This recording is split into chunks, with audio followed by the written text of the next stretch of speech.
Hello, everybody. Welcome to episode 2 of the Snapchat Mastery with my man Blake and myself. I'm Austin Giuliano. I think all of you know me, but if you don't, hello. And Blake, you want to welcome everybody? Hello, my name is Blake. I'm on Snapchat at BlakeC432, but you guys probably already knew that because you're a lot of the people that are in here I know. So hello, everyone. Yeah, so the last episode we talked about building a community, something Blake and I really are passionate about. And I'm totally actually stealing your idea for Sad Singing Sunday and doing it something sort of similar Thursday, Blake, just so you know. Nice. And today Blake and I are going to be talking about how to actually make really engaging stories. Because I noticed that in the Twitter chat today is everybody was talking about people not being able to create effective stories.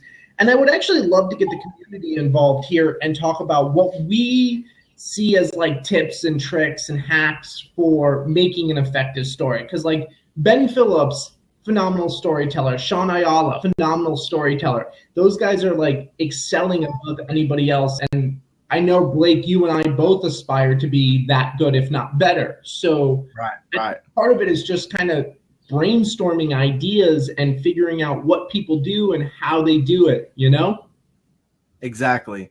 And I think the ultimate thing about creating epic stories, the biggest thing is you've got to embrace your creative side. That's the number one thing. If you don't have a creative side, and let's be honest here, Austin, like it's okay if you're not meant for Snapchat, right? Mm-hmm. Would you agree with that?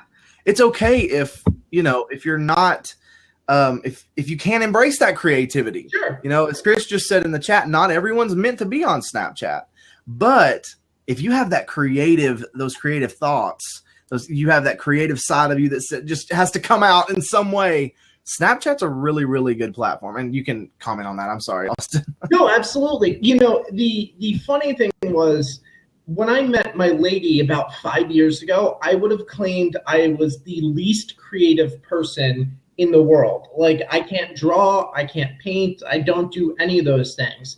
And over time, I think through mostly osmosis, just sitting around somebody who is one of the most creative people I could possibly imagine, and then doing it myself, my creative muscle has built up, to what it is now. And like, I'm looking at Snapchat and I'm like, okay, what I do is not all my stories are like full on storytelling because I'm just not there yet personally. Like you got to build up into it. You got to know what your limitations are. But I'm like storyboarding out like different Snap stories I want to do. And I'm like researching where I can get costumes and things like that to like just bring it to a whole new level. So if you're not creative, definitely Snapchat isn't your platform. But I'm going to challenge you because this platform is so unique to really dive into it. And I think you can build your creative muscle using this as a tool. Absolutely. I think that you're spot on there. And Chris just said it in the comments. He said, I've never considered myself to be creative. And your story kind of matched up to that, is that I think all of us in a way, when we first start out on Snapchat, we kind of feel like, what do I do? Like, what do I say? Like how do I tell a story? Everyone's preaching to me to tell a story, to be creative, but how do I do that? And I think it all comes down to what you said, Austin, it just takes practice. I mean, my stories back in the beginning, where probably none of you were following me, were like so dumb and so stupid. And I was one of those snappers that snapped random stuff like his food or just a random picture somewhere. And I didn't have a flow of stories. But as you continue to learn, as you said, Austin, I think anyone could spark that creativity a little bit more on this platform. Yeah. So how about let's get people throwing up some things like, who are your favorite storytellers to watch and what do they particularly do like from a creative standpoint that really just like inspires you? So and I'll start actually. I was watching Ben Phillips the other day when he did Chris Strubb's Snapchat takeover. and he did this whole teleport story thing. And I know where he took that from because Harris Markowitz did it, and I watched what he did, and I was like, oh, that's really cool. But the thing that really kind of I caught, which was really interesting, is Ben and Harris used transition like pieces of content really well. You know, like Ben was like, I snap my fingers and I can teleport. So he would do this, right? Then the next snap would be the same image, the person gone, right? It would hold there for, I don't know, 2-3 seconds of a video. It would go to the next shot, which was 2-3 seconds of the new location. Then finishing of the snap, he would be there. And because of those transitions, it was really interesting and engaging, even though it was just like a blank screen, more or less, for a couple of seconds. So I really thought that was interesting. How about you, Blake? What have you seen that people do? When I first got on Snapchat, I first found Mark K. And when I started watching his stories and what he was doing with his the very first Snapchat talk show, and he did Talking Snap with Mark K, I thought, oh my goodness, like, how can I make this happen? And so I studied his ways.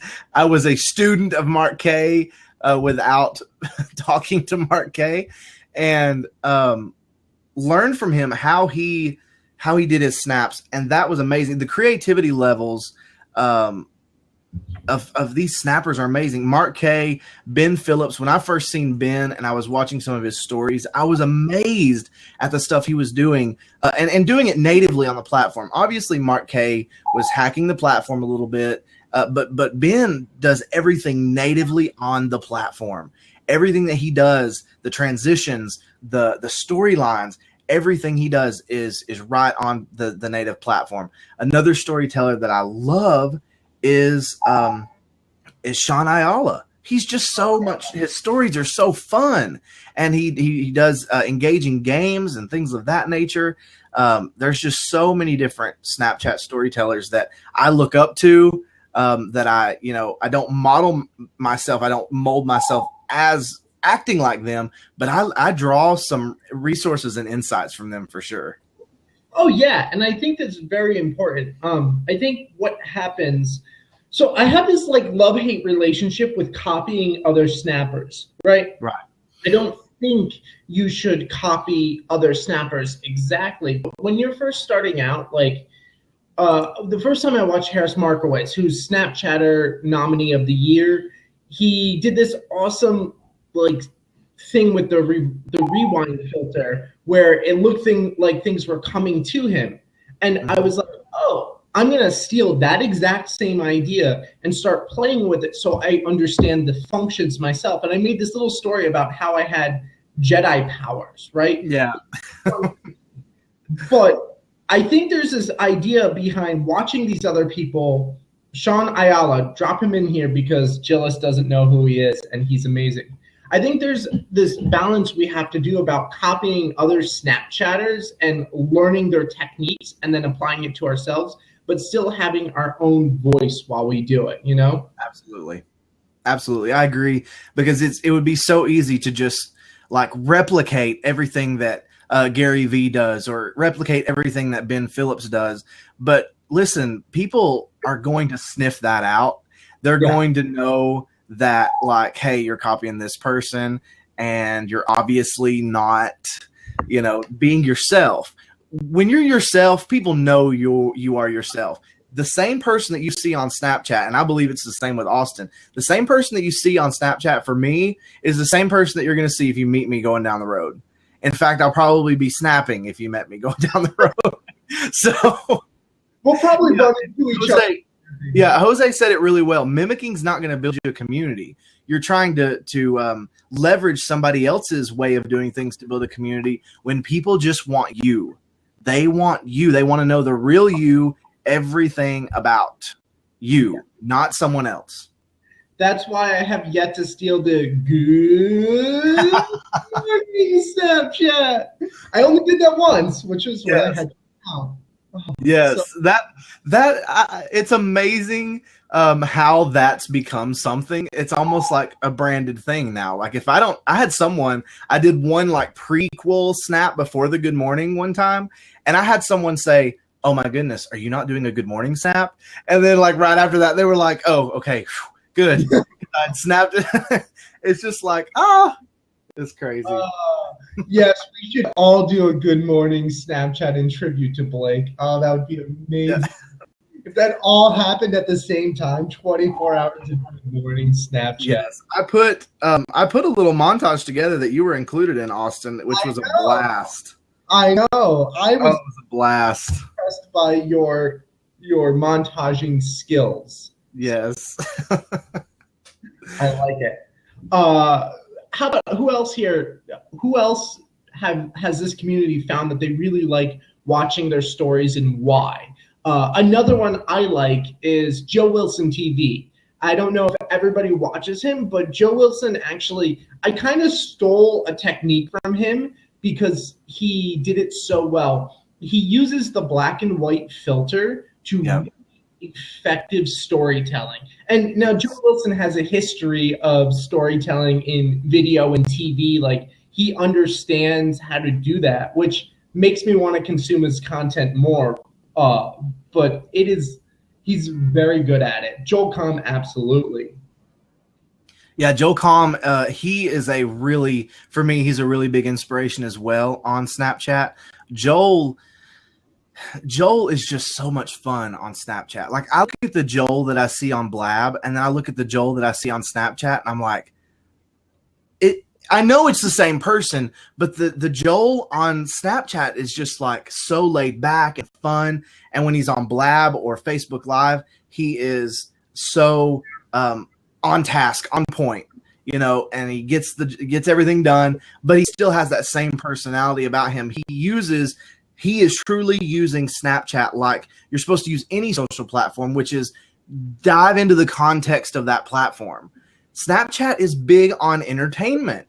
Snapchat is big on, a day in the life. And Joel does so well with those things. And then in other platforms, he uses he uses the platforms like they're supposed to be used, which is great.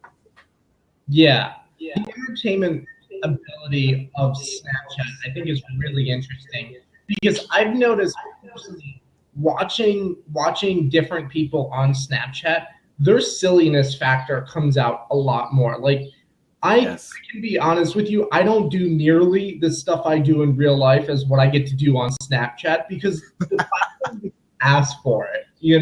It's just fun and engaging and I don't know. I'm going on a little rant here, but no, it's true. We get to be so goofy on Snapchat and so fun. And I honestly think that the I could talk one take snaps. The version of people that you see on Snapchat, I honestly feel like that's the real authentic them. Here in this setting, Austin, like we get to be ourselves, obviously, but we put a little covering over ourselves. That's the Blab covering, where we have that more professional outlook. We kind of jab back and forth at each other. But on Snapchat, we're just goofy. Yeah. We're just goofy. And I think that's like what it's supposed to be is each platform has its own context. And be you in that context, but within that context is what I'm meaning. Be you within that context.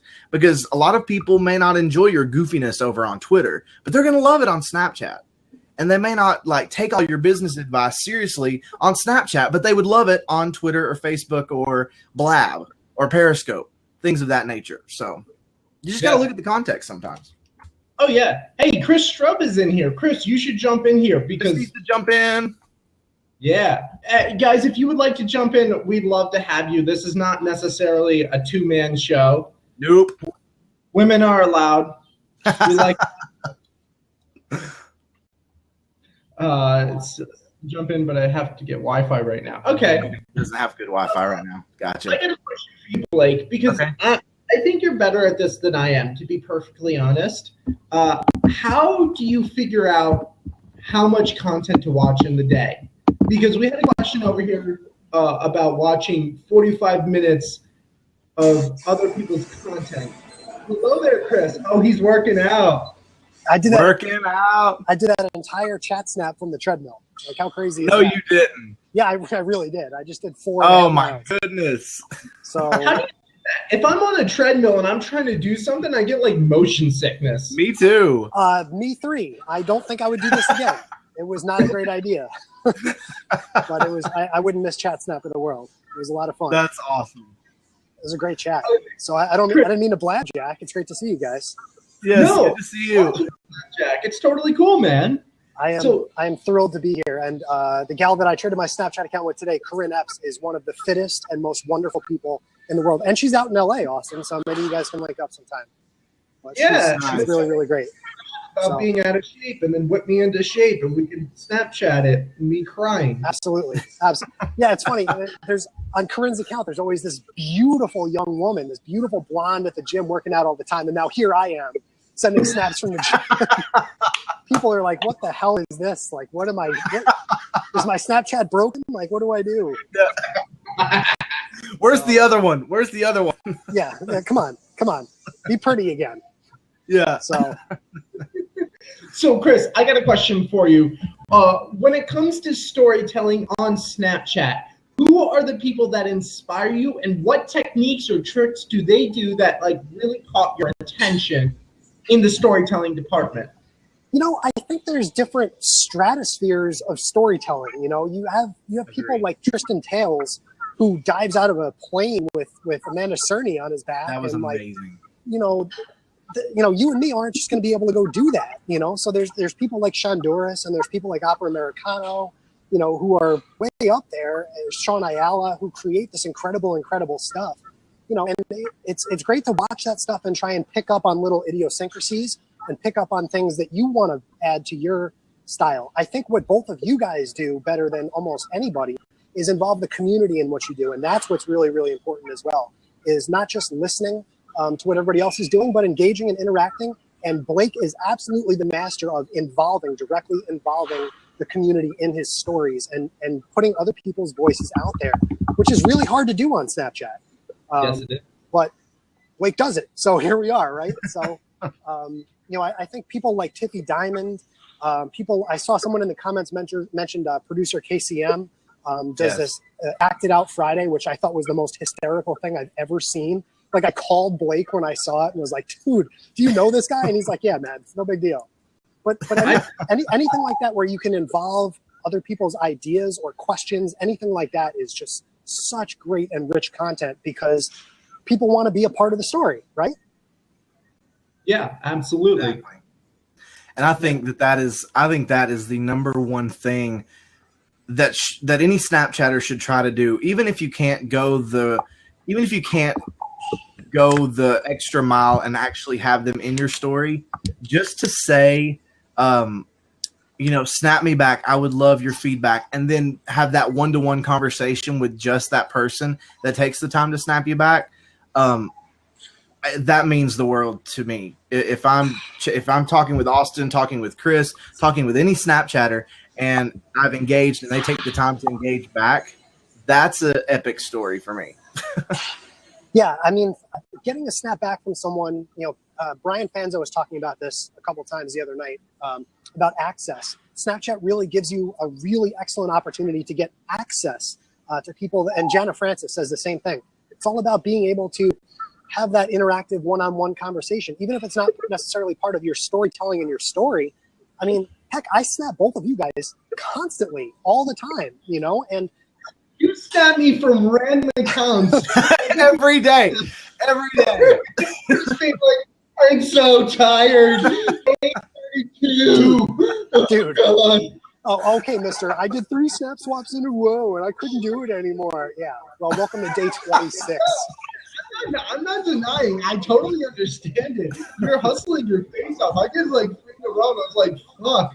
But I'm trying to do crazy shit, like lip syncing entire songs, which are so hard to mentally wrap your head around doing it. So Yeah, I still get comments about your opening on whatever it was, day 6. That was amazing opening. I loved that. It was killer. Oh, man, I planned that for so long. I was so excited to do that on yours. It was a blast, Austin. It really was. So I think when you see the three of us together here, one thing that we all really share is the idea of community. I think each of the three of us does it a little bit differently. But like when you watch Blake do Sad Singing Sunday, I just think that there's so much more to that. And he's not going to say it. He's a humble guy. But there's so much more depth and there's so much excitement to what takes place on Sundays because of the way that he involves people in that story. And think about it from a marketing perspective. These people are waiting for this to happen. They're picking up their phone and waiting for Blake to prompt them.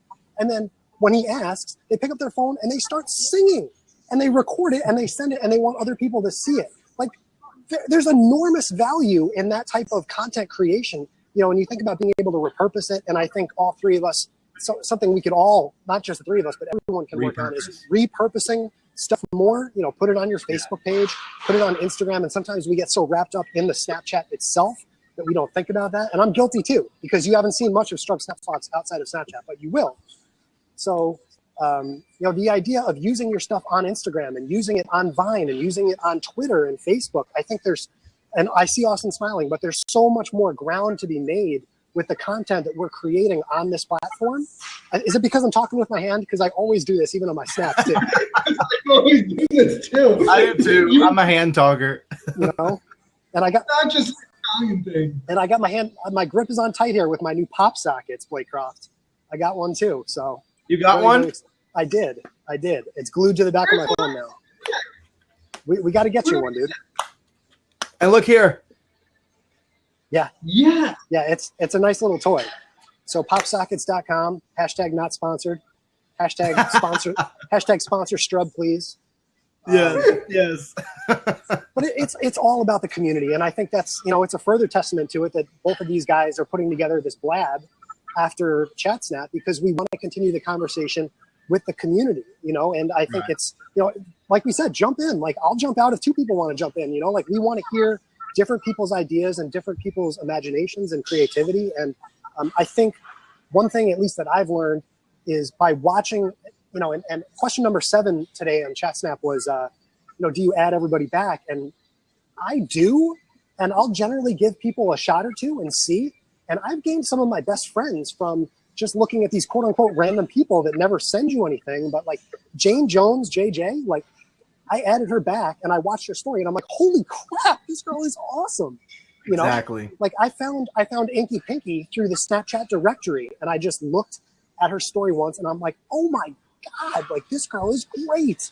You know, so sometimes if you give people a chance and you try and, you know, listen to what they're saying and see what they're doing, you're going to find some really awesome people out there. It's not just the people that everyone, you know, the Tristan Tales and the Amanda Cerny and Say Hop, like they're all great, but there are hundreds, thousands of awesome people doing awesome things. And if you take a second to open up your mind and look and listen like Austin does so well, like, my God, you're going to be right at the forefront of it, man. Like really, right, Blake? Right. Absolutely. Hey, while you're here, Chris, I'd love to answer this question. The question was, and Austin was about to bring it up before you jumped in and blabjacked. No, I'm just kidding. When it comes to viewing snaps, and when you have a lot of followers, how do you kind of manage and maintain I guess all of the views, all of the snappers? Oh, I think I'd love to know. I think all of us would agree on one answer to this question, Austin, which is, and I've actually logged into both of your accounts, and all three of us have been on each other's accounts. So by editing people's names and alphabetizing, or you know, putting like a 1 or a 2 or 3, you know, you can actually prioritize whose snaps you want to look at. So if you have 5 minutes, you can watch from the beginning of your list. And if you have 20 minutes, you can maybe watch your 1s and your 2s. You know, it's something that, you know, being private to everyone, it's not like Twitter lists where you can just jump on and do that. But if you don't alphabetize and change the people's names, like you're really going to get lost. And most importantly, you're going to miss out on a lot of really great content because it is all sorted by time, right? Right. Absolutely. And something, first off, Chocolate Johnny's in here. Talk about Johnny! Snapchat. Aussie. Oh my God. Like, Chocolate Johnny does storytelling about chocolate and I am thoroughly impressed by it. So good job, man. If you guys do not follow him, make sure you do in the chat. He's over John, there. could you jump in? Yeah, man, jump in. I think if I remember correctly, it's like 5 o'clock in the morning in Sydney. Like when he comes on in these afternoon chats and he's like, "Oh, I'm just waking up." So I'm not sure if he's going to be good, but it's interesting. Yeah, you were talking he's in the about shot. Dude, Austin, you got to see this, man, because I've logged into 26 different Snapchat accounts in the last 26 days, right? Some people take this stuff very, very seriously. I don't know if Chris Gillentine is here or not, but when you log into Chris's account, like, she has literally every person in her list from 1 to 6, so it, like, there's no alphabetized at all. It's all 1, 2, 3, 4, 5, or 6.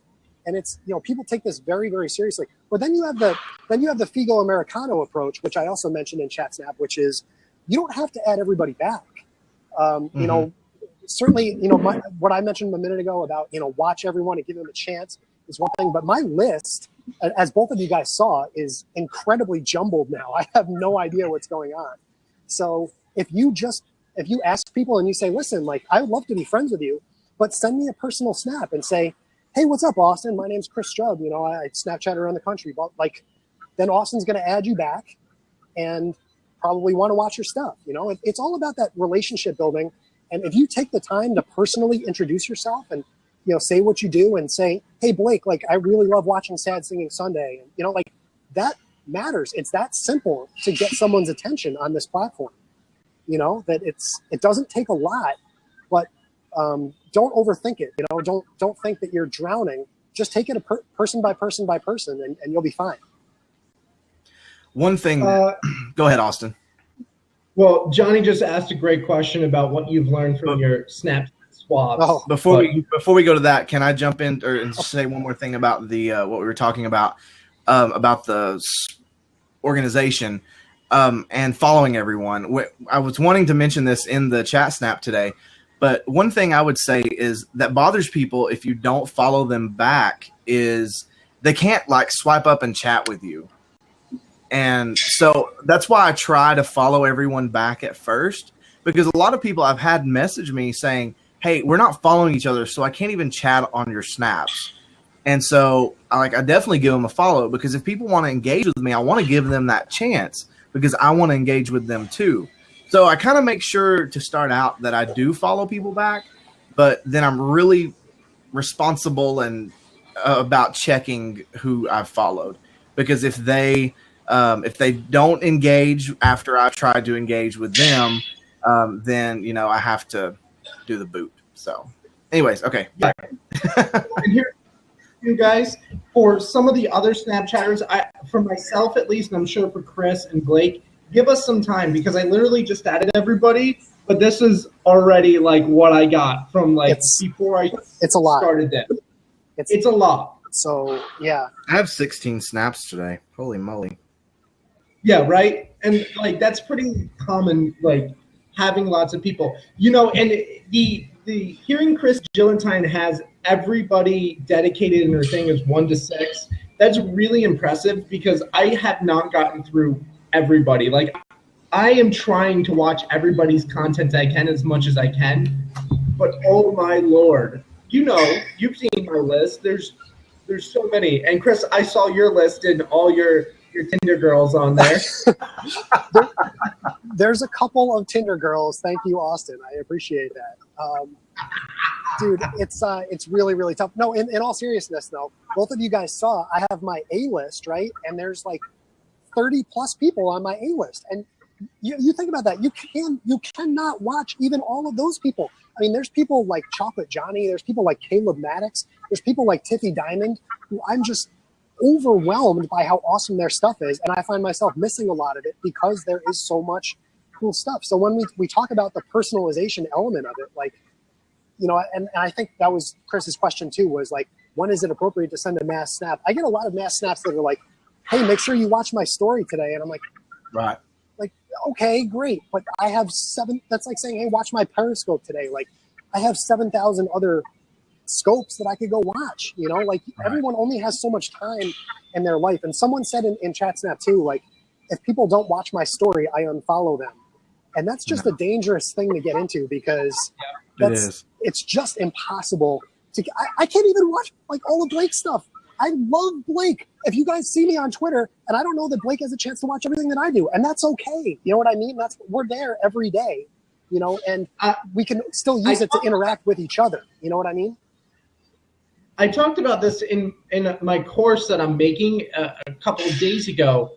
If you want, let's say, 250 consistent views on your story, chances are you actually need to build relationships with about 500 to 700 people, because people are not going to watch your stories every single day. So, like, you need to, like, really hustle. And, like, I watch who watches my stories, and I keep a pretty good tally, and it doesn't piss me off if people only watch, like, every now and then. The fact of the matter is people are watching, and that's really cool. Like, there's no way I get to watch Chris. Like, Chris, I will be honest, I haven't been able to watch your Snapchat takeovers every single day, and it's a simple fact of time. Like, somebody comes on, it's an amazing story, right? But it's throughout the entire day because they want to capitalize on being on your Snapchat story. And then the next person comes on, like, there's no break. And I'm like, I could spend all day just watching Chris's Snapchat stories and Blake's, and, like, that would be an hour's worth of time. So, like, you have to choose. I don't blame you. I can't even watch my own stuff sometimes. I mean, it's a lot. It's a lot. And we don't need to make this about my project at all. But I want you guys in the comments and everything to think about Snapchat not just as a platform where you can tell your own story, but also as a platform like Facebook Messenger, or like having people's number in your phone. Like, I was direct video snapping with Brian Fanzo the other night. I was direct video snapping with Joel Comm. Like, in what other world do you have the opportunity to have a video conversation with people, you know, at any level? You know, the access is so important. And there's people way above all three of us combined in terms of profile and followers and, you know, finances that you can get access to through Snapchat that you would never have that opportunity on another platform. Yeah. From like a social selling standpoint, like, if you're a business person, being able to connect with, like, that big client is so amazing. You know what I mean? You get to be a part of their everyday life. So. Random fact that I want to jump in here. Today, through Snapchat, I made my first Bible sale with Blake's Bibles. That's awesome. Holler. Through Snapchat. Through Snapchat. Can I say that one more time? Through Snapchat. That's awesome. Did you get them to Snap cash you the money too? No, we went through the website, but that would have been cool. That's awesome, man. I think we're all super proud of you, man. And I told you, when you're cutting that ribbon, I want to be standing there. You know, if I'm not holding it, I'll be there taking the Snapchats for you while you got the scissors in your hand. You know what I mean? Right. So.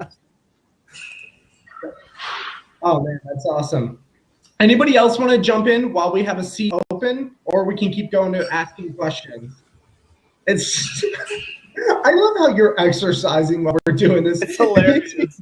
I'm going on 90 minutes on the treadmill now. Like, we're going. I don't mess around. The bad thing about it is if I was on Blab right now on a treadmill talking about Snapchat, it would be like this. So, like I just want to tell you about Snapchat. Goodness gracious. We're getting you there, man. I saw the NutriBullet in your snaps this morning, Blake. Yes. Come on. That's awesome. We're making progress. And tomorrow, don't think you're not going to get snaps from me and Anna Hendricks. We're going to switch it up on you tomorrow. Uh-oh. So, yeah, I'm a little bit excited for that one. Can you guys tell? A little bit. So you and Anna Hendricks are switching tomorrow? Yes, sir. Day 27. Oh, boy. So I got a question, Chris. What have you learned from all your Snapchat takeovers? Dude, you know, I hate to go back to Figo Americano, but, you know, that was just, what was it, 2 days ago? Less is more, man. Less is more. You know, like, when Austin says, you know, like, I don't have time to watch all your stuff and anything. Well, if I had a 60-second thing or something that I did that was highly produced and it was a lot of fun and exciting, I think Austin and others would be more likely to want to tune in and watch, you know? So I've done some stories that are like 10 minutes long, you know, with Jenny inspired, because her stories are generally longer. I did a significantly longer story, and so did she. So I really try and adapt to the style of the person that I'm swapping with. But dude, when all this is over, like, you're going to see a lot less of Strub. I mean, just because, first of all, I need to digitally detox, but I really think that you have sometimes think about the value of people's time, and less is more, you know? So, you know, you want to provide value and everything, but you also want to keep in mind, like, is this something that I would spend all this time watching?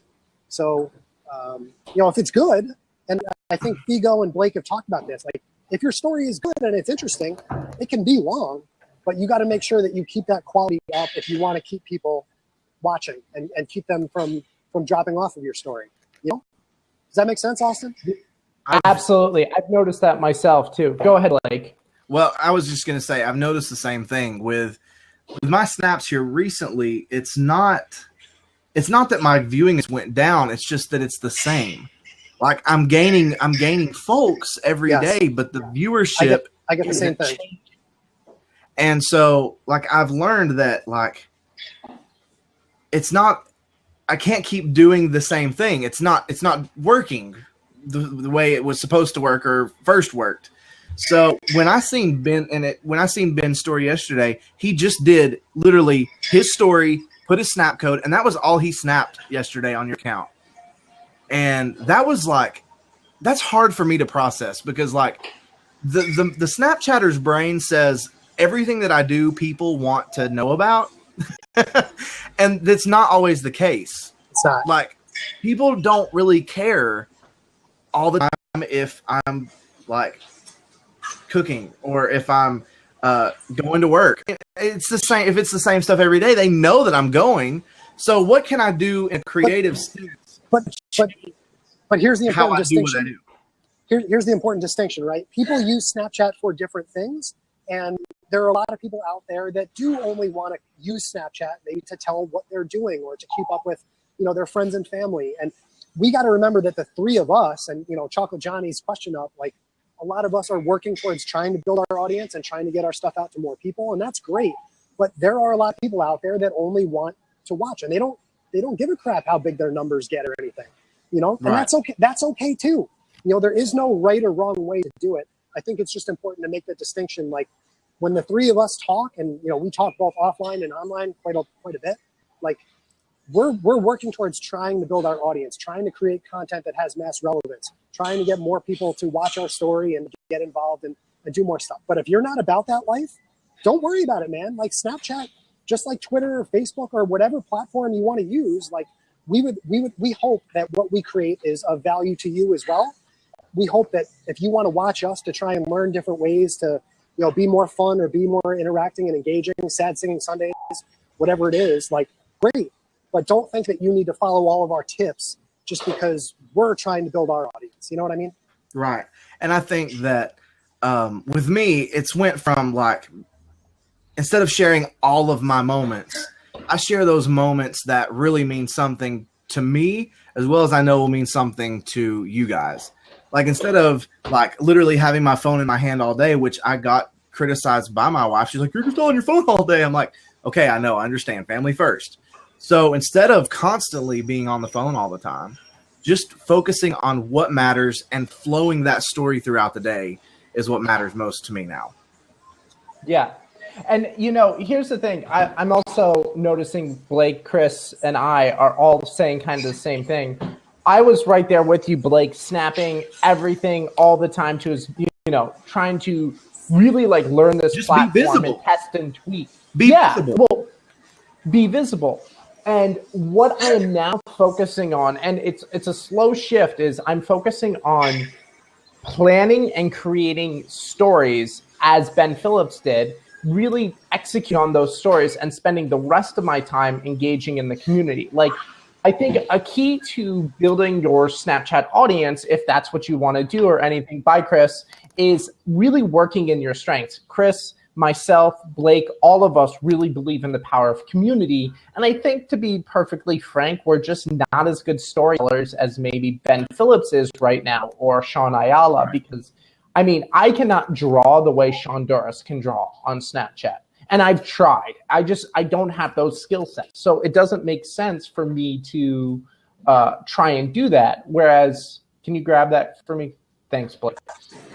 So I think focusing on your strength and then really focusing on upping your storytelling abilities, whatever content you're making, and making it more succinct. I think that is really the way to go, because less is more. Totally agree. Ben, it's great to see you. Listen, guys, my phone is going to die because I'm black. Hey, everyone. I'm gonna pop out before my phone dies. But Ben, it's great to see you, man. And trust me, I'm sure you smell fantastic. I do. Great. All right, I'll catch you guys later. See you, Chris. Later. Cheers. How are you, Ben? Good, thank you. How are you guys? Doing great. Ben, do you mind hanging on a sec? Let us answer a couple of these questions, because I see a bunch more rolling in the side over here, and I want to make sure we don't run out of time. So how long do you give someone a chance before you pass up on their stories? Blake, what do you do? I'll tell mine afterwards. But my main thing is, if you're telling a story, you stay, like, guaranteed. Like, I love people who are just like using Snapchat and having a good time with it and sharing their day, sharing their life, sharing what matters to them. You stay if you do that. If your snaps are blank snaps with hey or whining about your emotions or just like emojis, and it's not even like I don't even get to see your face, then you're gone. You're gone. I mean, I just, there's no value for me there. But if you're on Snapchat and you are making the effort to tell stories, to engage, to love on your audience, to just be you, then you're staying. That's right. It's easy for me. So my answer, I'm going to be really transparent here. Sia Vicky, thank you so much for stopping in. Glad you're here, Vicky. Yeah. I'll be a little transparent here. I do not watch nearly enough snaps compared to Blake or Chris or anybody else.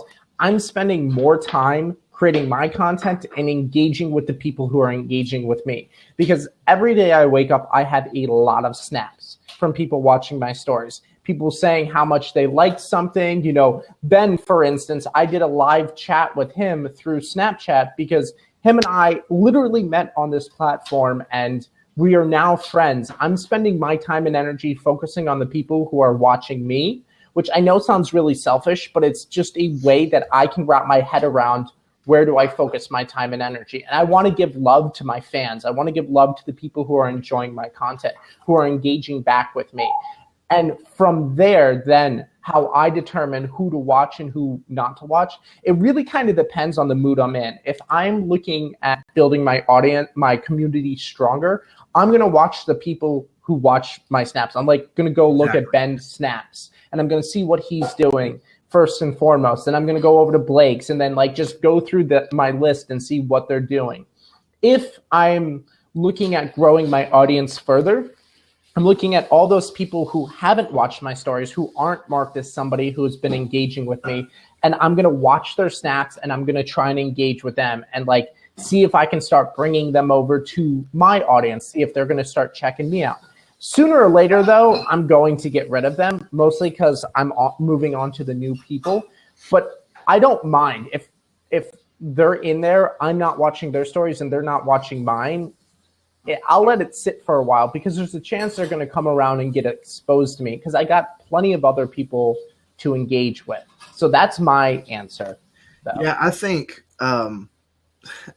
that what you said is super important. As long as you're making that effort to like those that are engaging with you, then you go and check out their stories. That's what I try to do all the time. As if I know there's a lot of people that are really they're communicating with me, they're engaging with me, they love what I have to say and what I do. Then I make sure to take a little bit of extra time just to go and see what they're doing. And I think that is important, is to make sure that if you have people that are engaging with you, always make sure to go and check out what they're doing and kind of engage with them. It makes them feel even double special than when you're engaging back on something that they've engaged in. When you take the time to engage in their stuff, they love it. I mean, I love it. Just as a person, we talk about like there's somebody else, but me, I love it. So I know that others love it.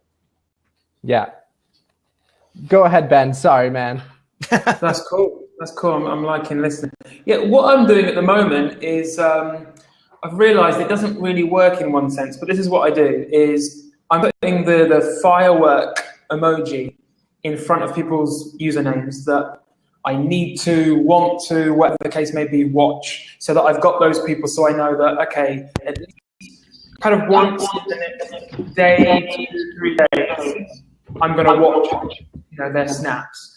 And then the only other people that I mark out is when I'm talking to someone, they're interacting with me a lot, and I say to them, hey, I'm looking forward to watching your snaps, or they say, please watch my snaps. Then I edit their name and just put a hand arrow thing towards their name to signify that I should go and watch their snaps, give them a try. That doesn't really sound right, but you know what I mean.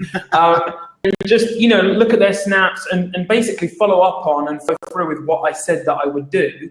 And then everyone else, it might just be really like Chris was talking about, really. The rest are just kind of chance. Sometimes when I've got bad internet, some load and some. So the ones that I choose are just the ones that have loaded from the Wi-Fi, and then I go, oh, they're really good, or their snaps aren't very good, whatever the case may be. So that, and then as far as like deleting and like getting rid of people, I'm really, although I'm quite like a full-on person in a way, I get a bit conscious about just deleting people too easily and not giving them a chance. I have this thing in my head of like, I only know them through Snapchat. If I do it now, I'll never be able to get to know them. I'll never have another connection with them again. And I get a bit philosophical about it, and I usually leave them. But the few times that I have will be probably for 2 reasons. One, because they're snapping and driving, and I've talked to them about it in a nice way, and they've continued on or replied to me, and I've gone, okay, like in a bad way. And so I've checked it out, and they're driving again. I thought, you know what, I'm just going to leave it. Or they're just inappropriate snaps. I don't want to expose myself to that kind of rubbish, so I delete them. That's it. I'm funny. I'm such a good little Christian boy. I'm not, but I'm such like a, I don't know, I'd be seen as like some sort of a shining kind of church boy with the way I talk to some people sometimes, because especially at the beginning when I didn't really know how Snapchat worked, it was so funny. People were just laughing at me so hard, because sometimes people were just, I didn't have a clue who they were, and they'd send me a photo, and I'd say to them, what is this? And they'd say, well, what do you mean? I'm like, can you just tell me what it is? Because I don't know what I'm opening. And they would just laugh and be like, what are you talking about? And, it's just a pair of shoes. And I'm like, all right, sorry, I just wanted to check that it wasn't, So yeah, that's kind of how I play it. It's a bit probably different to other people, but I just like to be careful, really. So. I love it. I put up Mike's question here in the in one of the boxes because I think it's important. If we're working on our content, not consuming others, would it make Snapchat a typical push marketing funnel? And I think it goes back to working on our own content can't be everything that we do. It has to be something that we do. Obviously, we have to be working on our own content, but we also have to be engaging and involved in others' content as well. So from a marketing person here, marketing thinking, and that's everything I do, Snapchat's a really unique platform because it's a push and a pull mechanism at the same time. And what I mean by that is when I make a Snapchat story, I make some awesome piece of content and I put it out there and I put a call to action, and that call to action might be go to a website, or it might be snap me back and let me know your thoughts, right? It's a one-to-many broadcast. I'm broadcasting to everybody out there on Snapchat. But the thing is, when Ben and Blake snap me back and start engaging with me, it is purely a one-on-one marketing system. It's the equivalent of basically being on the phone with somebody.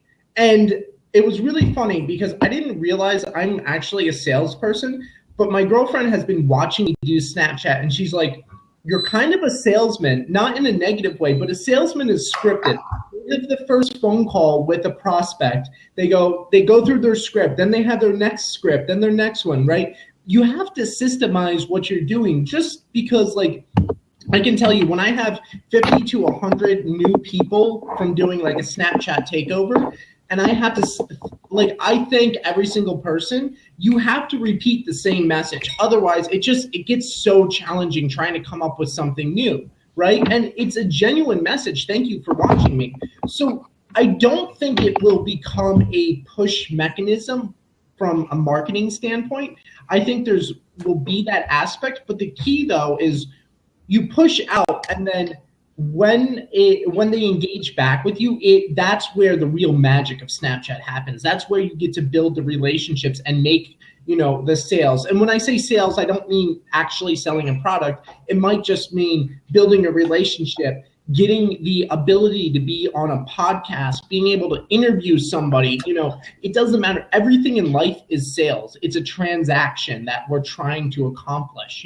This is a sale that's happening. I'm asking you to exchange your time for our information. It's a pretty easy way of looking at it. A lot of people have a weird thing with sales. So I think one thing that I really, really have like started to love about Snapchat is it's native to the platform, is its secrecy. Like, that was what Snapchat was all about to begin with, right? It was like everything is supposed to be a secret. It's going to be gone as soon as you watch it. The stories are gone in 24 hours. If you miss it, you miss it. Sorry. What I have found to be super cool in a way to promote my stuff is not to put it out there on my story. Like, that's too easy. But when I say, like, oh, I've got Blake's Bibles and I've got a preview that I have, and like there's 5 Bibles there for sale, you could check it out, but you have to snap me back and I'll give you all the information about it. Oh my goodness, at the response. Like, when you say like something super secretive, like when I announced that I was on, that I had a Facebook page, I said, shh, it's a secret, snap me if you want to know my Facebook page. And like, people were snapping like that because that is native to the platform. It's a secret. Everything is special there on Snapchat. If you were just putting the same stuff out anywhere, it doesn't make it unique. But if you make it into like a secret, like, oh, what is he talking about? I've got to know. They will snap you back. They will want to know, and you will get some response. It's pretty awesome. Yeah. And I'll tell you something. I think if you're a salesperson, it's kind of just a part of who you are. It's not necessarily something you can kind of turn on and off. You're always kind of in one shape, or one way or another, you're selling something. But I think actually when it comes to Snapchat, just specifically, I think everyone, okay, if you're just a spectator purely, right, and you're just watching other people's snaps, that's perhaps a bit different. But I think everyone that creates content on Snapchat is a salesperson, whether they are naturally or not. Because even if it's like, hey, this is my cat, Joni, and we just fitted a new door on our bedroom, or whatever it is, you're selling something. You're saying, hey, these are my videos, check out my life. And then you go back and you see the results, like sales, you see the views, and you get pumped up when you've sold more, when you've got more views. And so I think to an extent, everyone is selling. It's just how you go about it and whether you're doing it in an authentic, real way, in a way that's actually in tune with how you should be living your life, and not trying to be like, I love what Austin said in a Twitter, people that are all keys, this is a key, and, copying what everyone else is doing. That, to me, you're selling something, but I don't want to know about it. But if you're being real, I am completely cool because of Blake being an honest, authentic person, like, care about the guy. If he says, like, he could just be as raw as, I need to sell this, I've got 10 more, please go and buy one. I'd be like, right, have I got the money? Because I know it's real. I'm not bothered about how in your face it is, right? So yeah, absolutely. And to combine those two together, I love Snapchat from the market testing point of view. When I got on Snapchat, I was talking about it. I was sharing a bunch of tips, and people kept asking me, like, how do I do this? How do I that? And so I did what Blake said. I said, hey guys, who would be interested in a Snapchat course? Yeah. Right? Raise your hand, snap me back. Who would be interested in learning how to really use this platform, all the techniques, all the blah, blah, blah, blah, blah, right? And I had tons of people hitting me up saying, yes, I would love to know how to do this. You know, this is what I'd want. And just from that alone, I went, okay, now I know. You know what I mean? And then by being a little more secretive, not like, hey, I'm going to sell this to you, but is this something that interests you? Is this, if you want to know more, help me out. People come in droves, you know? Yeah, I did the same thing with just recently with design consultancy. But again, I was being real. I genuinely didn't know if people would just be like, wouldn't message me, wouldn't care. And then I'd think, okay, well, right now there's not a need for it. But I just said, hey, like for these 24 hours, basically, as long as the video is live, if you message me, I'll do some free design consultancy, whether it's something that we end up working together on and I do make money out of it, or if it could have been even about another designer. Hey, what do you think of this website that they're doing for me? Do you like it? I don't know, whatever. Even if it didn't come to some sort of form of payment, I was just like, I'll help you out. I'll give you some free design consultancy. And there was a real need for it. And so I got a lot of messages and people wanting help with things and my advice. So I think, again, it's just about being real about it and saying, hey, look, you know, do you need this? I'll help you out. So Emily Shatters over here asks, how, Blake, this is a great question for you. How do you come up with content that gets people really engaged? And you're kind of the master of this. You've inspired me to do a lot of what I do. So I'm gonna let you start, and I'll definitely jump in with some thoughts. It's as easy as asking. I mean, that's the thing, is if you're not asking for people to engage, they won't engage. They don't know that that's okay. They don't know that that's an okay thing. Like if you are creating a story and then you say, I love your feedback, snap me back. Okay, they know that they can snap you. They know that it's okay, and you'll get engagement. If you say, hey, give them a warning, hey, screenshot this next snap. This is stuff you really want to know, then they will screenshot that next snap. But if you aren't doing anything to inspire engagement, then your audience isn't going to know that that's okay to do with you. Like they will feel like, I can't really engage because I don't know if he like wants to talk to me, or some people even think, you know, this person is too big for me to communicate with. And I don't ever want anybody to think, whether like I'm down here or way up here, that you can't communicate with me. And I've seen that come to life in so many ways on Snapchat, being able to communicate with people like Brian Fanzo, being able to communicate with people like Ben Phillips even. I mean, we don't see these people as big until we like see what they're doing and realize, oh my goodness, this guy's big, and I'm able to talk to him on Snapchat. So it's super important to just ask that question. Ask people to engage, and people would love to engage with you. Yeah, absolutely. You know, the other thing too is when it comes to creating the content itself, I cannot stress enough how important it is to try new things and to fail, right? Yes. I've tried to create little like weekly games on my Snapchat, and I've tried many different things. Some of them hit, some of them don't. And like some of them I do, even though they aren't a huge hit, because I enjoy doing it, right? I love doing my Motivational Mondays because I love motivating, inspiring, and I love Tip Tuesday. What? I love Tip Tuesday. Me too. Thank you. Yes.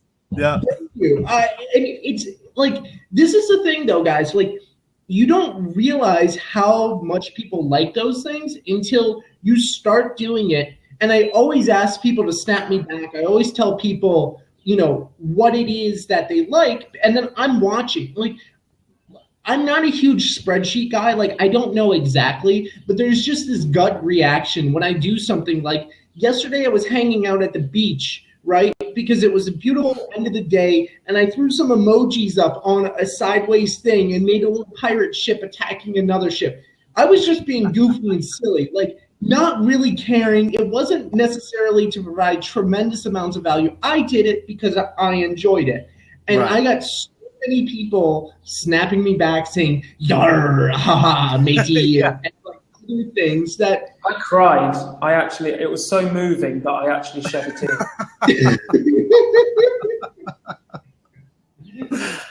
the point behind this is like just try new things and then start watching how the market reacts to it. Like if people are snapping you back saying, "I love this, great tips." Like I woke up today and it was one of the nicest things. I had somebody who said, "I look forward to watching your snaps every single day." And like that is awesome, you know? Yeah. Now I know it's like a probably like a 13-year-old girl who sent that to me. You know, not somebody I'm going to be able to sell to. But from the standpoint of like, are you doing a good job? Well, that's a great way to let you know. And like, just keep pushing the boundaries. Your audience will get engaged if you ask them to, but try new things and be consistent about it. Like, I am so excited for Sad Singing Sunday every time it comes up. I plan I got to go on a little rant here. Blake, what I'm doing is Throwback Thursday. Instead of me lip syncing songs, I'm asking people to lip sync 80s, 70s, and 80s, 90s songs. I love that. And I'm so excited for that because the community gets engaged. And I already have people sending me in things. And I'm just like, it's not today, it's Thursday. Come on, guys, hang on. But it's so cool. Like, you just have to ask people. You just have to do whatever's in your strength and be willing to put yourself out there and be willing to fail because, you know, and I did not realize how many people like Tip Tuesday. Damn. Yeah. Tip Tuesday rocks, man. It's awesome. Oh, man. Well, guys, I have to run. Yeah. So we might have to wrap up. Yes. Okay. Yeah. Blake, thank you. I'm sorry, my man. I totally didn't even realize the time. No, it's been an hour. It's been great. It's been a wonderful hour. I love chatting with Snapchat peeps. They're just so much fun.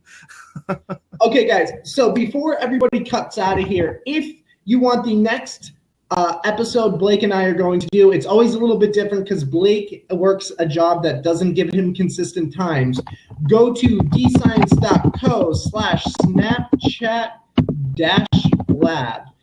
You can also go there and sign up if you're interested in learning more about the Snapchat course that's being built. But if you just want the Blabcast, totally go there too. And then Yes. connect with everybody here because everybody's amazing, right? Yes, absolutely. Just for a second, if you guys want to throw up your usernames on the chat bar, do it. Like snapchat.com/add/your username, and everyone can add you there. There's Johnny's. Here's Ben's salesman moment. No, that was Austin's salesman moment. Yeah. Awesome. Let me throw up mine. Hold on. Oh, yeah, it's got that cool little thing going on here. Show off. So cool. I'm so cool. I can do it too. Yeah. I can do it too. We're so cool. Oh, I love everybody's putting their snap codes. I love it. Yeah, and All right, guys, it's been a blast. I've got to run though. like, thank you. Thanks for allowing me to blab Jack. Is that what you guys? I appreciate it. Yes. Get out of here, y'all. See you guys later.